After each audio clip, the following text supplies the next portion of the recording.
Welcome back, everybody. Here we go. I was planning on playing Steins Gate today, but I got something in the mail.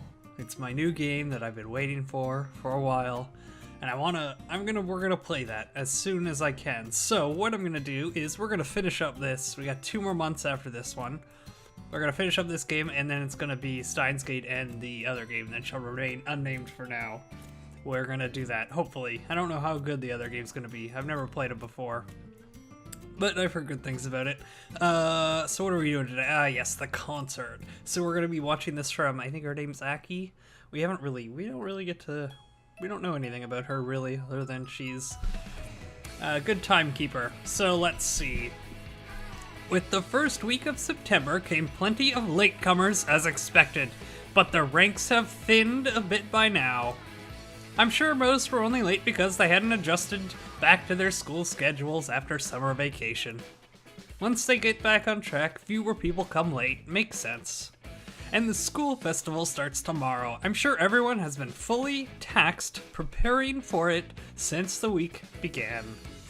That's meant more people coming to school early in the morning, which has also contributed to the reduced number of latecomers. I bet there'll be more again once it's over, though. I can understand why you might want to let yourself be late. Truants are still students. It's not as if they're punished particularly severely.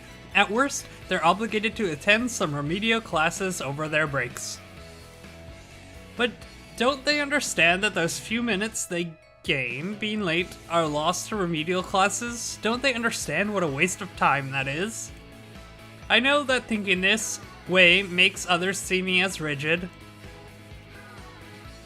but trading a few minutes of your morning for several hours later is a loss no matter how you look at it, right?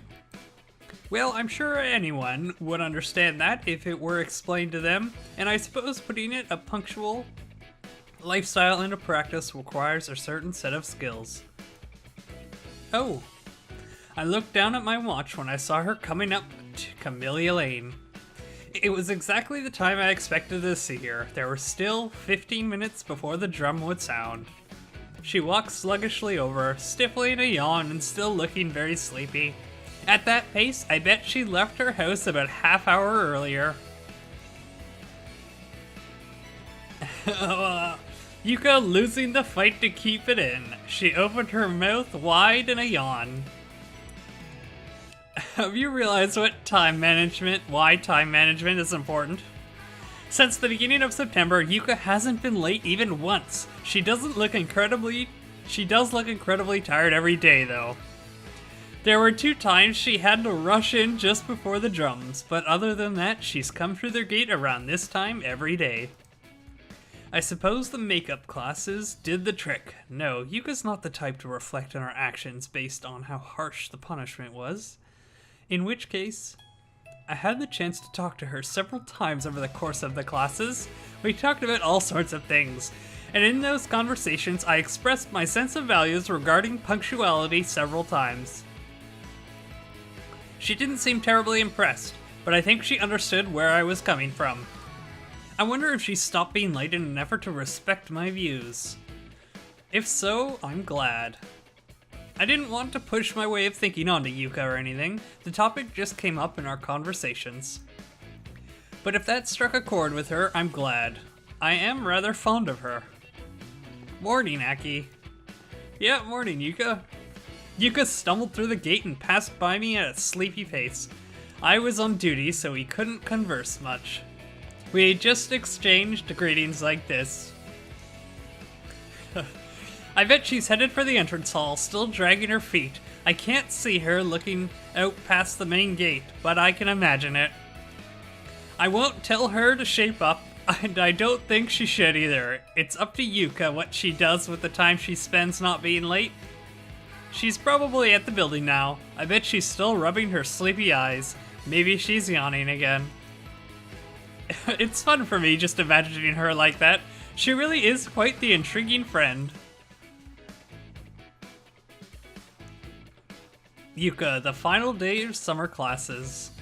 I'm not sure what you meant by it, but I remember what you said to me. You're going to confess to me from the stage at the school festival, right? It'll be a big surprise. That's tomorrow, huh? No matter what happens, I'll be there to hear it. I'll wait for Youka's song and words. I can't imagine what sort of show she'll put on for me, but thinking about it makes me look forward to tomorrow. I wonder what Yuka will say to me, lit up on stage. Oh, so she doesn't really know yet. That's interesting. Okay, so that could, maybe things will end up a little differently then, who knows. Lunch period. Lately, it's become part of my routine to eat lunch in the cafeteria with Yuka. As long as I don't have to work to do, we'll meet up somewhere in the hallway and head to the cafeteria together. Yuka usually buys her lunch from the cafeteria or the school shop, and I tend to bring a lunch from home or buy something on my way to school at a roughly 50-50 split. We find some seats in the cafeteria, have lunch, and chat until our afternoon classes start. Our conversations tend to wander to different places each day. We talk about our tastes in music, our hobbies, our favorite foods. When my love of ice cream came up, I learned that Yuka is fond of soda and fried chicken. We'll talk about what we saw on TV the previous day or our best school subjects. Yuka enjoys English, and I like physics. She was making a strange face when I said that, so I'm guessing it's not one of her strong subjects. We'll talk about our favorite accessories or fashions. In all of these conversations, we learn about each other's hobbies and tastes. Yuka brings up all sorts of topics. She seems to fear our conversations petering out. Or maybe she thinks I'd find silence to be a waste of time. She shouldn't worry about that. I'd never consider talking to her to be a waste of time. So what was it? Your bandmates, right? You were going to tell me what happened on the train on your way back. Oh, right. It was awful. Every time we got to a different station, she'd run out to the bathroom. Sounds unfortunate, but I don't think I'd go as far as to sympathize. I was just laughing. She said she'd been out cold if we'd been on an express train. I see. So Yuka's surrounded by the sort of people I guess I'd expect her to be. Interesting people. Interesting, that's one way to, I guess, describe them. It sounds like the other members of Yuka's band aren't students. They're older than her. Some of them do rather outrageous things, and no doubt their behavior has influenced Yuka. While we've chatted like this, I've been wondering about something for the last few days. Yuka, Lunch is almost over. Are you going to leave that again? I guess I just haven't had much of an appetite lately. There was still about a quarter of Yuka's chicken cutlet curry left in front of her. Just as she said, she didn't appear to have an appetite. In fact, she hasn't had one for the whole week. I'd like curry and I like chicken, so I thought it'd be okay today too. You can't finish it, should I? What? I guess so. I'll go get another spoon then. No, that one's fine. I took the plate and spoon from Yuka's side of the table. I picked up the spoon and brought the remainder of the curry to my mouth. Yuka's eyes locked to my face amused me. Yuka shouldn't get so nervous just because I'm using her spoon. I did want to see her reaction though. She was more stunned than I'd been expecting.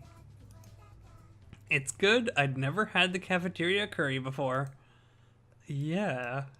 Your lack of appetite lately isn't because you're not feeling well, is it? No, that's not it. My stomach just feels kind of heavy lately. I wonder why. I think I know. I'm guessing Yuka's lack of appetite is due to the pressure she's feeling. I haven't asked, but I wonder if she's going to get enough sleep at night. The school festival's tomorrow, and Yuka's performance too. And she has her surprise waiting for me. I shouldn't be surprised if she's feeling stressed. Yuka, pardon the abrupt question, but... Yeah? Are you the type to sleep well before a field trip, Yuka? What about, say, before the entrance exam for this school? I don't know. The old me's dead now, so I don't really remember. I see. The old me's dead, huh? Yuka uses this phrase a lot. It must mean that she's just different now. Perhaps the opposite of how she was before.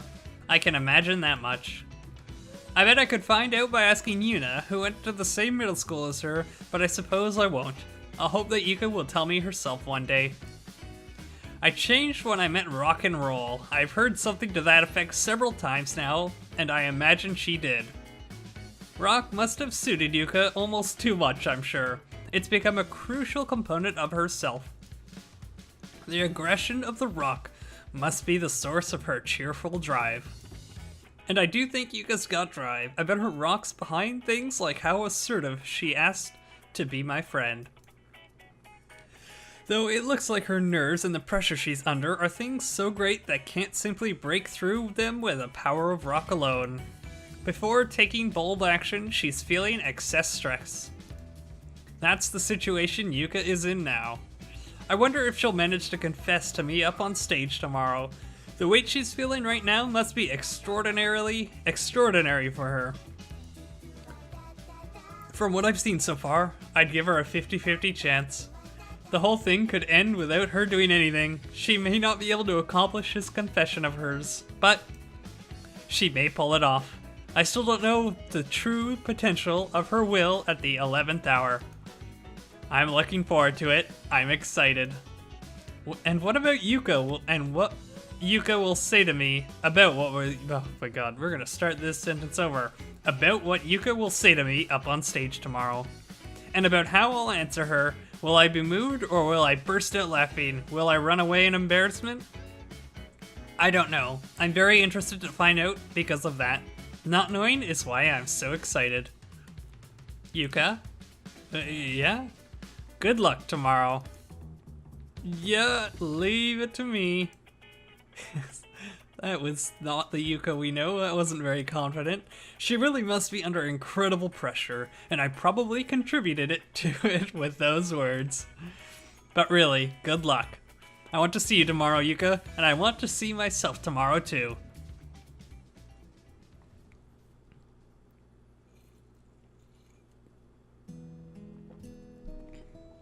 Hey Aki, good work.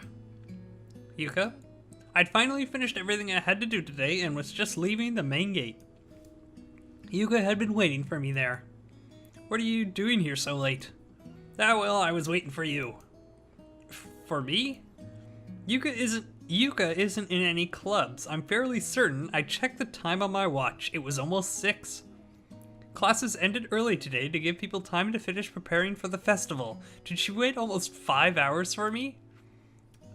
Were you waiting the whole time?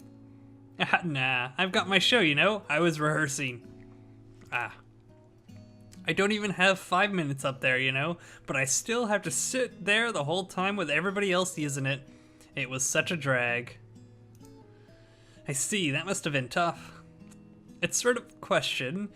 It's sort of a question to me how an application for 5 minutes on stage time even went through in the first place. It probably takes more time than that to set up and take down the acts before and after her. Still, she needed to rehearse those 5 minutes, and I think the auditorium was doing a run-through of the entire program for both days. She must have had to wait for a while for her turn. Of course, I snuck out after my turn was over. I see. Then you were waiting here? It wasn't too long, though. That's good. So, did you need something from me? Yeah, there's something I want to tell you. What would that be? Right. After saying she had something to tell me, Yuka fell silent for a few moments. She must have been mustering the strength to say it. Now, what is it she'll tell me this time? Listen. I'm gonna be, like, super pumped tomorrow. Are you? A voice like she was bracing herself, one she often uses with me. It'll be the greatest show ever. Right? This sort of approach for Yuka before the jump. Look forward to it. Wait for me in the front row, okay, Aki? Right. She'll brush off the pressure, threatening to crush her, and take an action I won't be able to predict. I'm looking forward to it. So I'll help her. I'll add just a little bit more pressure, so that when she throws it off, she'll soar even higher. I'll see the results with my own eyes. I'll make time tomorrow to wait for Yuka's performance. I'll watch from the front row. Yeah, be ready. She smiled, though the smile is a bit strained. And there she goes, running off. Opposite direction I'll take. There's still another day before Yuka's performance. I bet she'll feel even more pressure after this. But good luck. I really am looking forward to it. I don't think I've been this interested in... No, I may be more interested in this than I've been for anything before. In that moment of Yuka's performance tomorrow afternoon. In that instant, in Yuka and in me. Oh, this is gonna be exciting. So Yuka's been nervous like for the whole week. Oh yeah. And I think we asked this before, like, does she get like this before every performance? Or is it just this one because of the importance of what she's going to be singing?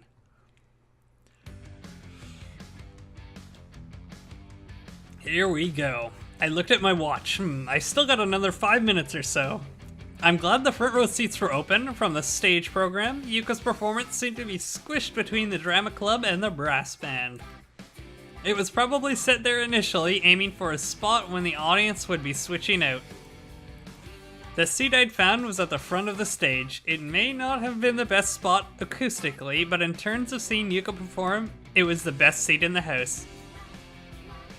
I seated myself at one of the folding chairs. From here, I could see her up close.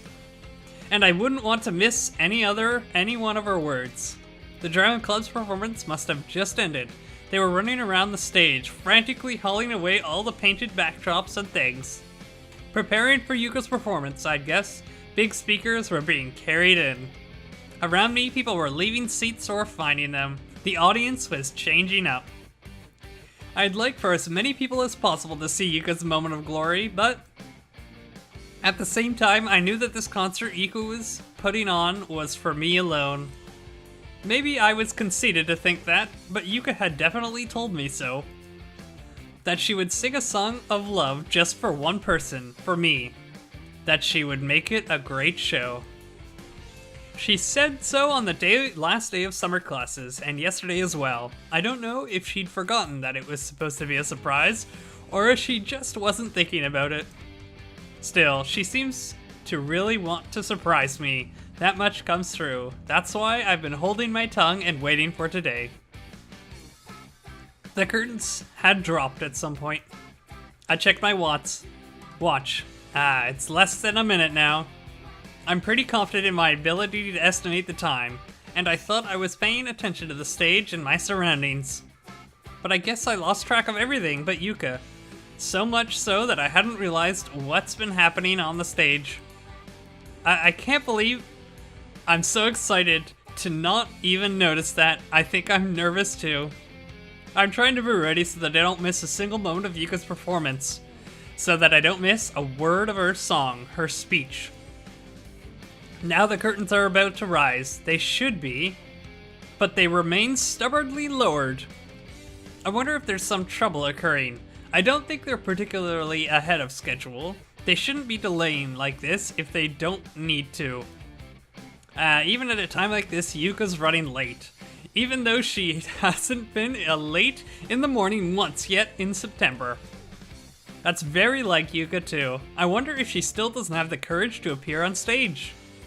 Come on, Yuka, I want to see her show. I prayed as I stared up at the lonely stage.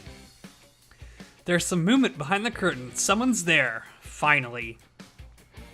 To accompany my sigh of relief, the lights over the auditorium dimmed, and the stage curtain slowly rose.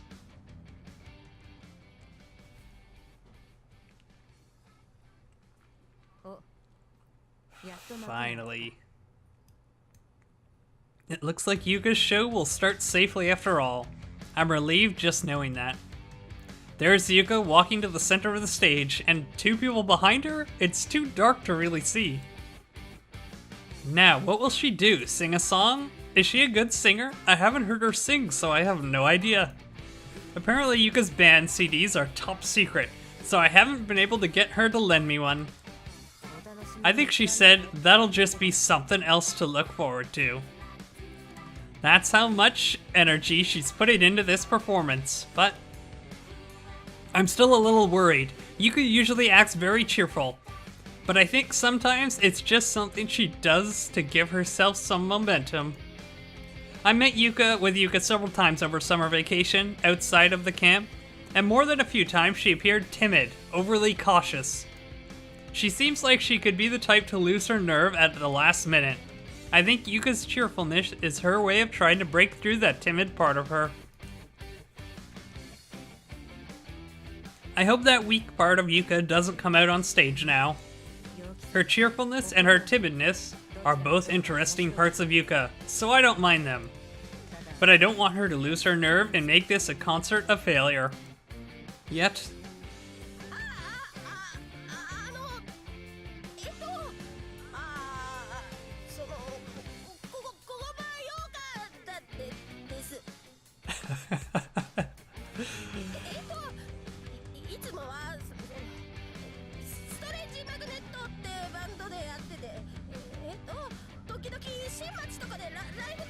I'll let her stumble through this. So much for that. She's frozen stiff.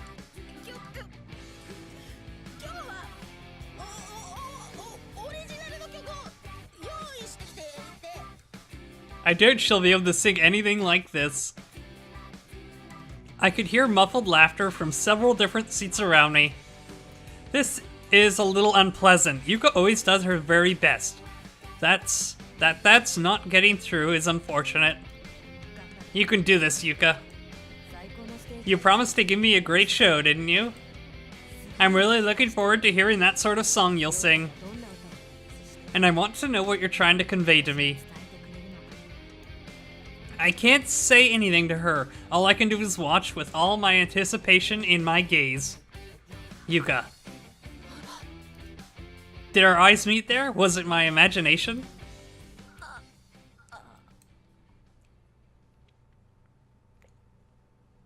I never figured it out. The light suddenly exploded across the stage, and the speakers roared with sound. Yeah, I forgot about those two. Yuka's voice rang out loud enough that you might think she didn't need a microphone. Then, the resounding guitar out into the auditorium to the time of Yuka's strums. Then her voice added again. Probably because of my seat at the very front, Yuka's own voice seemed to come to me before the speakers could catch up, as soon as the song carrying her words. After a finished phrase, the moment following Yuka's shout of "now," a burst of drums, guitar, and bass all folding together and slamming into me. Yuka's voice was added to it, becoming a song. She sang. It was a song of love. I heard each and every lyric. Even among all the sounds, Yuka's voice reached me. I understand, Yuka. How much feeling has been packed into this song? How much time since you've started talking to me you've held these feelings? Enough to become this song and resound within me. I remember surrounded by Yuka's song. Just once over summer vacation, Yuka brought me to a music club. It was my first time at one, and I hadn't known anything about them, but Yuka taught me all sorts of things. And what I remember most is... what made the biggest impression was... if it's a good sound, just get into it and enjoy it. It hadn't really struck home at the time, but now I understand.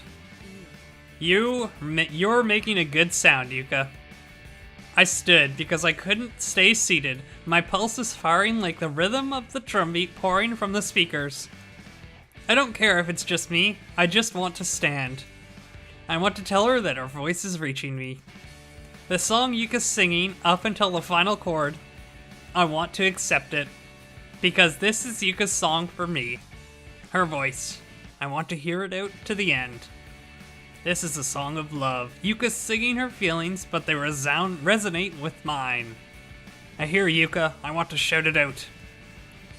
The time she's describing with each word of her song is the same time that Yuka presents in my heart has been growing. Every minute I've spent talking to Yuka, being with her, I felt more interested in her. At times been incredibly fun. The time I spent talking to Yuka transforms into something with value. The time makes me eager for what I'll see her again the next day. And that's what Yuka's singing about now. So this is a song of love, a song just for Yuka and me. No matter how many people are looking up at the stage in this auditorium, Yuka and I are the only ones who can really understand the meaning of this song. How incredible is that? How incredible is this moment? Only a few minutes on stage, only a tiny moment built of booming sounds and Yuka's voice. It's a great show for me and for Yuka, who's soaring up on stage. Her final shout echoes, the sound of her guitar rings out, and the show came to an end. That was the last sound there. It reverberated through the auditorium, disappearing as if sucked up by the air. Yuka's voice cut through the echoes one more time, and her words. Reach me, I heard my name, and I love you. Yuka's feelings, straight toward me from up on stage, still illuminated by the lights. Get up here. Her hand stretched out to me. Yuka. I was running. Just a few steps to the stage from the front row. I took Yuka's hand and she pulled me up under the lights. Hearing cheers and a commotion behind me from the stage. As Yuka gasped. Listen, Aki, I wrapped my arms around her and with my mouth by her ear so that only she would hear. It was great. I whispered.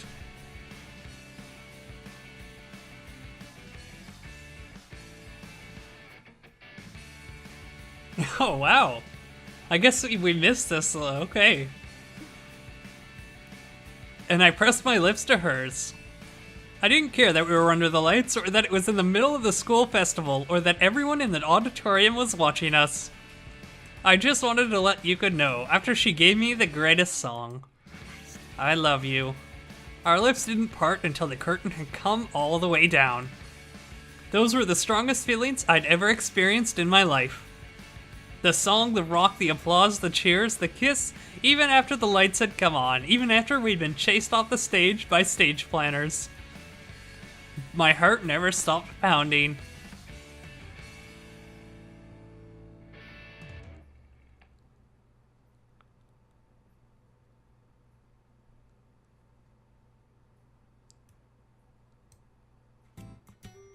That was perfect, I think. And we only have one more. What's the last one? The Math Club. But that was... I think that's the best, well, it's not the ending, because we still have some stuff left, but so far I think this is the best storyline so far of all these couples. That was perfect. Anyways, I guess that's it for this episode. A little shorter than the other ones, but, you know, short and sweet. That's good. Anyways, let me know if you like this video. We'll see you next time, and goodbye.